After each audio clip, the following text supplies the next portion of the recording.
দেখা যায় আমাদের সন্তানরা হাতে পায়ে এত বলিষ্ঠ হয়ে যায়, বৃদ্ধ পিতামাতা তখন এই সন্তানের কাছে অসহায় হয়ে যায়। সে যদি নেশা করে, সে যদি অপসংস্কৃতিতে জড়িত হয়, বাবা মা বাধা দিলে বাবা মাকে উল্টো সে হুমকি দেয়, ধমকি দেয়। তা সেই ক্ষেত্রে কী করতে হবে? সমাজকে দায়িত্ব নিতে হবে। মঞ্চে উপবিষ্ট সম্মানিত অন্যান্য মেহমানবৃন্দ, শ্রদ্ধেয় ওলামা একরাম, উপস্থিত সম্মানিত ব্যক্তিবর্গ, আমার প্রিয় সহকর্মী, মহান আল্লাহ সুবহানাহু ওয়া তাআলার নিকট অনেক অনেক শুকরিয়া আদায় করছি যে তার অসীম অনুগ্রহ এবং দয়ায় আজকে একটি ভালো আয়োজনে আমন্ত্রণ পেয়ে এখানে উপস্থিত হতে পেরেছি এবং সম্মানিত ওলামা কেরাম এবং বিশিষ্টজনের বক্তব্য অত্যন্ত মনোযোগের সাথে আমি এখানে শুনেছি। সময় আমার হাতে খুব কম, বলার অনেক কিছু ছিল, সংক্ষিপ্ত করেই আমার বক্তব্য আমি শেষ করে চলে যেতে হবে। আজকের আলোচ্য বিষয়টা হচ্ছে মাদক ও অপসংস্কৃতির ভয়াল থাবায় সামাজিক অবক্ষয় থেকে উত্তরণ শীর্ষক। আলোচ্য বিষয়ে বলে দেয় মাদক এবং অপসংস্কৃতি নিশ্চয়ই খারাপ, সেই কারণেই এর বিরুদ্ধে আজকের এই সেমিনারের আয়োজন। যারা সম্মানিত নেতৃবৃন্দ বক্তব্য দিয়েছেন সবার বক্তব্যেই এটা প্রস্ফুটিত হয়েছে। আমি এই বিষয়ে আর বলতে চাই না। এখানে এই আয়োজন করা হয়েছে এই জন্য যে শ্রদ্ধেয় ওলামায়ে কেরাম এবং এলাকার বিশিষ্টজন মিলে এই মাদক এবং অপসংস্কৃতি দূর করার বিরুদ্ধে একটা ঐক্য কিংবা জনমত কিংবা কার্যক্রম গ্রহণ করার জন্য। নিঃসন্দেহে এটা অত্যন্ত গুরুত্বপূর্ণ একটা বিষয়। এখানে সাহায্য চাওয়া হয়েছে প্রশাসনের, এখানে সাহায্য চাওয়া হয়েছে রাজনৈতিক ব্যক্তিবর্গের, এখানে সাহায্য চাওয়া হয়েছে বিভিন্ন সংস্থার এবং মানুষের। আমি একটু ব্যতিক্রম কথা বলতে চাই এখানে। এই কাজটা করার দায়িত্ব আমরা প্রত্যেকে নিতে পারি, কারো উপর নির্ভর করার কোনো প্রয়োজন নাই। প্রথমত হচ্ছে এই কাজটা যদি করতে চাই আমরা, তাহলে প্রথমত আমাদের ছেলে মেয়েদেরকে পবিত্র কোরআন এবং হাদিসের শিক্ষা দিতে হবে। যেই শিক্ষা একবার যদি শিশুকালে তার ভিতরে ঢুকিয়ে দেওয়া যায়, আমরা যেমন বিভিন্ন রোগের জন্য প্রতিষেধক হিসাবে ভ্যাকসিন দিয়ে থাকি, এই শিশুবেলা শুধু তাকে যদি কোরআন হাদিস শিক্ষা দেওয়া যায়, এই ভ্যাকসিনটা তার মৃত্যুর পূর্ব পর্যন্ত তার কাছে থাকবে। তাহলে আসেন আমরা সর্বাগ্রে এটা প্রতিরোধ করার জন্য, দূর করার জন্য, নিয়ন্ত্রণ করার জন্য আমরা ওই ব্যবস্থা সমাজে প্রতিষ্ঠিত করি যে আমাদের মুসলিম পরিবারের সকল সন্তানদেরকে আমরা সকালবেলা মক্তবে পাঠাবো। প্রথম জীবনের শিক্ষা হবে কোরআন, এরপরে হাদিস। যদি এটা করতে পারি তাহলে এইরকম আন্দোলন সংগ্রাম অনেক না করলেও চলবে। এটা কিভাবে করা যায়? ছোটবেলা আমি, আমার বাবার একমাত্র পুত্র সন্তান আমি ছিলাম। আমাকে প্রাইমারি স্কুলে কিংবা কিন্ডারগার্টেনে ভর্তি করা হয় নাই। আমার বাড়ির পাশে যে মসজিদ ছিল ভাঙাচূড়া, সেই মসজিদে আমাকে ভর্তি করা হয়েছে। আমি সেখানে আলিফ বা দিয়ে আমার জীবনের পড়ালেখা শুরু করেছি। কোরআন খতম যখন শেষ হয়েছে, নামাজ শিক্ষা শেষ হয়েছে, তারপরে আমাকে স্কুলে পাঠানো হয়েছে। আমি শ্রদ্ধেয় ওলামায়ে কেরামদের কাছে এসে একটি আবেদন করতে চাই, প্রত্যেকটা মসজিদকে আবার কোরআন শিক্ষার কেন্দ্র হিসেবে গড়ে তোলেন। আমাদের সমাজপতি যারা আছেন তাদেরকে অনুরোধ জানাই, সকলের সন্তান ওই সমাজের যারা আছে তারা যেন সকালবেলা পবিত্র কোরআন শিক্ষার জন্য মসজিদে আসে, মক্তবে আসে, এই ব্যবস্থাটা করার জন্য আপনারা সচেষ্ট হন। এই শিক্ষা যদি ভালো হয়, সন্তান ভালো হয়ে যাবে। এই শিক্ষা ব্যবস্থা পরিচালনার জন্য এখন কি করা দরকার? আমাদের সমাজগুলা পরিচালিত হয় মসজিদ কেন্দ্রিক সমাজ। প্রত্যেকটা মসজিদকে নিয়ে একটা সমাজ ব্যবস্থা আছে, এখানে কমিটি আছে। এই সমাজ ব্যবস্থায় যারা নেতৃত্ব দেন তারা যদি এই কাজটা করার ক্ষেত্রে ভূমিকা রাখেন, ইনশাল্লাহ আমি যে কথাটা বলছি সেই কাজটা বাস্তবায়ন করা অনেক সহজ হবে। এবার আমি বলতে চাই, যেটা আমাদের কন্ট্রোল করার ক্ষমতা সেটা হলো আমাদের সমাজ ব্যবস্থা। আমাদের সমাজ ব্যবস্থায় যদি নেতৃত্ব যারা দেয় তারা যদি সৎ ভালো মানুষ হয়, তাহলে সমাজ সুন্দরভাবে চলবে। ন্যায় বিচার যদি সেখানে প্রতিষ্ঠিত হয়, তাহলে বিচারের আওতায় আসলে কেউ যদি অপরাধ করে তার শাস্তি বিধান হবে। এই শাস্তির কারণে সে খারাপ কাজে যাবে না। আমরা সমাজগুলাকে আবার আসেন গড়ে তুলি, যারা ন্যায় বিচার করতে পারে এমন জ্ঞান বিবেক আল্লাহ দিয়েছে এবং যারা এদের মধ্যে সৎ, সেই মানুষ দিয়ে প্রত্যেকটা সমাজে কমিটি করে দিয়ে ন্যায় বিচার প্রতিষ্ঠা করি। অনেক জায়গায় দেখা যায় আমাদের সন্তানরা হাতে পায়ে এত বলিষ্ঠ হয়ে যায়, বৃদ্ধ পিতামাতা তখন এই সন্তানের কাছে অসহায় হয়ে যায়।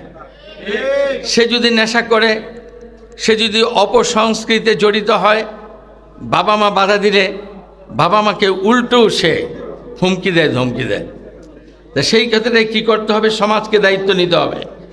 যে বৃদ্ধ অসহায় পিতা তার সন্তানকে শাসন করতে পারে না, সেখানে সমাজ এগিয়ে যেতে হবে, পিতার পাশে গিয়ে দাঁড়াতে হবে, এই সমাজ বিচারের ব্যবস্থা করতে হবে।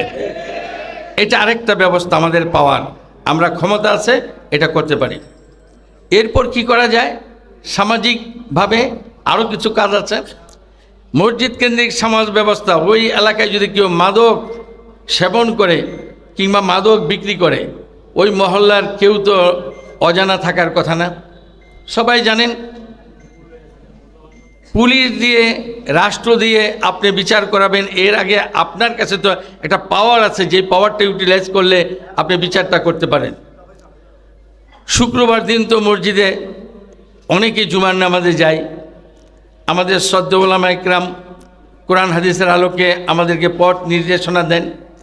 সেই জায়গায় যদি অন্তত পক্ষে ওই সমাজে কে কে মাদক বিক্রি করে আর কে কে সেবন করে তাদের নামটা যদি ঘোষণা করে দেওয়া হয়, তাদের নামটা যদি লিস্টের লিখে মসজিদে টানিয়ে দেওয়া হয়, এই অপমান বোধ থেকে নিশ্চয়ই সে নিবৃত্ত হওয়ার চেষ্টা করবে।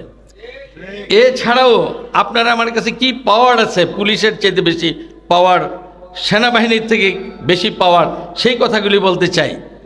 আপনার আমার পাওয়ার আছে, এই সমাজ থেকে তার নাম কেটে দিব, সমাজ থেকে বহিষ্কার করে দিব, সে সমাজে থাকতে পারবে না।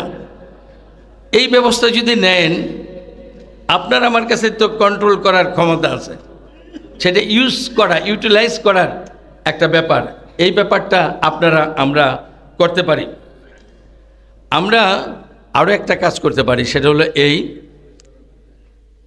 আমরা কিন্তু সবাই আল্লাহর ইবাদত করি জান্নাত লাভের জন্য, জাহান্নাম থেকে মুক্তি পাওয়ার জন্য। কিন্তু এই ভালো কাজ করতে গিয়ে যে অনেক সময় আমরা খারাপ কাজে জড়িত হয়ে যাই। ওলামা ইকরাম সহকারে, মসজিদ কমিটি, মাদ্রাসার কমিটির নেতা সহকারে আমরা যে খারাপ কাজে জড়িত হয়ে যাই, মনে অজান্তে অনিচ্ছা সত্ত্বে। বার্ষিক একটা ওয়াজ মাহফিল করব, কাকে প্রধান অতিথি করব, কাকে বিশেষ অতিথি করব, এর জন্য একটা বৈঠক। এই বৈঠকে চিন্তা করি মসজিদ তোলার জন্য কে 1 টন রড দিতে পারবে, কে 100 বস্তা সিমেন্ট দিতে পারবে, কে আমাকে মোটা অঙ্কের টাকা দিতে হবে, তাকে প্রধান অতিথি করতে হবে, বিশেষ অতিথি করতে হবে। সে যদি চোরা হয়, ঘুষখোর হয়, নেশার সাথে জড়িত থাকে, সে যদি খারাপ মানুষ হয়, তাকে আমরা ইনভাইট করে এনে শ্রদ্ধেয় ওলামা ইকরামের পাশে একটা বড় চেয়ারে বসতে দিই। তাহলে ওই চোর, ওই বাটপার, ওই ঠকবাজ, ওই অসৎ মানুষটা কিভাবে যে এইখানে এসে বসার সম্মান পাওয়ার আমার যোগ্যতা হলো আমার টাকা, তো সে রাইট অর রং আবার এই টাকা কামাতে শুরু করে। আপনার আমার সন্তান তখন কিভাবে, যেভাবে হোক অর্থ সম্পদ যদি করতে পারি তাহলে এরকম সম্মান পাওয়া যাবে, সম্মান কিনা যায় টাকা দিয়ে। তখন তো সে ভালো মানুষ না হয় খারাপ মানুষ হয়, যে সম্মান কিনা যায়। তাহলে আমাদের কাছে কি রিমোট কন্ট্রোল আছে, পাওয়ার কি আছে? আমরা যখন এই ভালো কাজগুলা করব, এই ধরনের চোর বাটপার টাউটদেরকে আমরা প্রধান অতিথি বিশেষ অতিথি করবো না, আমাদের শ্রদ্ধেয় ওলামায়ের পাশে বসতে দিব না। আল্লাহর ঘর বানানোর কাজে হাত দিয়েছি, আল্লাহই এটাকে নির্মাণ করার সব ব্যবস্থা করে দিবেন। মাদ্রাসা করার কাজে আমি হাত দিয়েছি, আল্লাহর উপর নির্ভর করব, আল্লাহই করে দিবেন। কেন আমরা এইটা ভাবি যে আল্লাহর চাইতে বড় রয়ে গেছে টাকাওয়ালা মানুষ, যে তাকে এনে সম্মান দিলে এটা তাড়াতাড়ি বানাতে পারবো? এই কাজগুলা আমাদেরকে বাদ দিতে হবে, পরিহার করতে হবে। আর কি করতে হবে? সমাজে ভালো মানুষের সম্মান কদর বৃদ্ধি করতে হবে। ভালো মানুষ কারা? মসজিদের শ্রদ্ধেয় ইমাম, মুয়াজ্জিন, মাদ্রাসার শিক্ষক, স্কুলের শিক্ষক, কলেজের শিক্ষক, ঠেলাগাড়ি চালায়, ছোট মুদির দোকান দিয়েছে, অন্যের হক নষ্ট করে না, মিথ্যা বলে না, অসৎ উপায়ে অর্থ উপার্জন করে না, মানুষের উপর জুলুম করে না, তারা তো ভালো মানুষ। তাদের সম্মান কদর বাড়াইতে হবে, তাদেরকে এরকম সম্মানিত চেয়ারে এনে বসাতে হবে। তাহলে আমাদের সন্তানরা ভাববে কি, যদি এমন ভালো মানুষ হওয়া যায় তাহলে সম্মান পাওয়া যায়, তাহলে প্রতিযোগিতা করবে ভালো মানুষ হওয়ার জন্য, আর না হলে করবে না। আরেকটা হলো আমাদের কাছে পাওয়ার আরও আছে এগুলা কন্ট্রোল করার, সেটা হলো এই নির্বাচনে। একটু আগে বলছেন যে নির্বাচনে যদি প্রার্থী হয় ভোট দেওয়ার ক্ষমতা কার? আপনার আর আমার? খারাপ মানুষ, যে মদের সাথে জড়িত, নেশার সাথে জড়িত, অপসংস্কৃতির সাথে জড়িত, যে উরুস করে অসামাজিক কাজকর্ম করে তার সাথে জড়িত, তাদেরকে বয়কট করব। আমার ভোট তো আমি দেই, কাজেই আমি দিব, ভালো মানুষকে দিব, খারাপ মানুষকে দিব না। সামান্য অর্থের লোভে কিংবা আত্মীয়তার বন্ধনে কিংবা এলাকার ইজম উঠলে তাকে ভোট দিয়ে দিই, তাহলে ইমানি দায়িত্ব কোথায় থাকে? ভোটটা তো দেওয়ার কথা একটা ভালো মানুষকে। তাহলে এই ভোট দেওয়ার মাধ্যমে তো আমরা এটা কন্ট্রোল করতে পারি। আজকের সেমিনারে আলোচ্য বিষয় সম্পর্কে আমি আর অন্য কথা বলতে চাই না। আমরা আমাদের পাওয়ারটাকে আগে বুঝে নেই যে আমাদের কাছে কি ক্ষমতা আছে। মাদক নিয়ন্ত্রণ করার, বন্ধ করার কি ক্ষমতা আছে আমাদের কাছে? যে অপসংস্কৃতি, দেখেন আমাদের অপসংস্কৃতি কি, পার্শ্ববর্তী ভারতের সমস্ত টেলিভিশন চ্যানেলগুলা আমাদের প্রত্যেকটা ঘরে ঘরে ছেলে মেয়ে দেখে, তো ওই চ্যানেলের মধ্যে সব কিছু অশ্লীলতা, সব খারাপ জিনিস, তো ওটা দেখলে ও ভালো হবে নাকি? ও তো খারাপ হতে বাধ্য। কাজে এগুলাকে কন্ট্রোল করতে হবে, সরকারের কাছে আওয়াজ তুলতে হবে, এগুলা সরকারের কাজ, এটা বন্ধ করে দিতে হবে, এটা বন্ধ করে দিতে হবে, কোনো অবস্থায় এটা চালানো যাবে না। বাংলাদেশের কোনো মিডিয়াতেও যদি অপসংস্কৃতি হয় তার বিরুদ্ধেও কথা বলতে হবে, আন্দোলন করতে হবে। আমি খুব আশাবাদী মানুষ, আমি খুব আশাবাদী। ছোটোবেলা দেখতাম মসজিদের ইমাম সাহেব, মুয়াজ্জিম সাহেব, ওনারা নামাজ পড়াতেন, আজান দিতেন, এরপরে সাধারণ মানুষের সাথে মিশতেন না, এবং দেখতাম ওনারা আন্দোলন সংগ্রামে জড়িত হতেন না। ওয়াজ করতেন, বলতেন ওয়াজে গর্ব করে, আমরা কোনো রাজনীতি করি না, ওয়াজিক যারা ছিলেন এটা বলে খুব গর্ব করতেন, খুব গর্ব করতেন। কিন্তু কোরআন হাদিসের খেলাফ, নবী করিম সাল্লাল্লাহু আলাইহি ওয়াসাল্লাম, সাহাবা ইকরাম, তাবেঈন, আউলামায়ে মুজতাহিদিন, এদের খেলাফ ওনারা ধর্মকর্ম করেছেন, আবার সমাজও পরিচালনা করেছেন, রাজনীতিও করেছেন। কাজেই ওইটা বলতো আগে। এখন আলহামদুলিল্লাহ আমাদের ওলামায়ে কেরাম শুধু রাজনীতি করে না, ওনারা আন্দোলন সংগ্রাম করে জেল, জুলুম, অত্যাচার, নির্যাতন এগুলোকে সহ্য করে আজকে তারা দিনের জন্য, দেশের জন্য, দেশের মানুষের জন্য কাজ করে। কাজে আমরা অনেক আশাবাদী। আজকে শ্রদ্ধেয় ওলামায়ে কেরামরা, যেমন নারায়ণগঞ্জে আজকে যিনি প্রধান মেহমান হওয়ার কথা ছিল, শ্রদ্ধা আউয়াল সাহেব, আমি ওনাকে খুব শ্রদ্ধা করি। ওনার সাথে আমাদের এখানে আজকে উপস্থিত হয়েছেন মাসুম বিল্লাহ ভাই, মানে আন্দোলন সংগ্রামও করে, দিনের কাজও করে। এই যে আজকে স্পিরিট একটা এসেছে শ্রদ্ধেয় ওলামায়ে কেরামের মধ্যে, এই স্পিরিট নিয়েই এগিয়ে যেতে হবে, এবং এ দিয়ে অনেক কিছু দুঃসাধ্যকে সাধন করা এখন সম্ভব। আগে ছিল না, এখন আছে।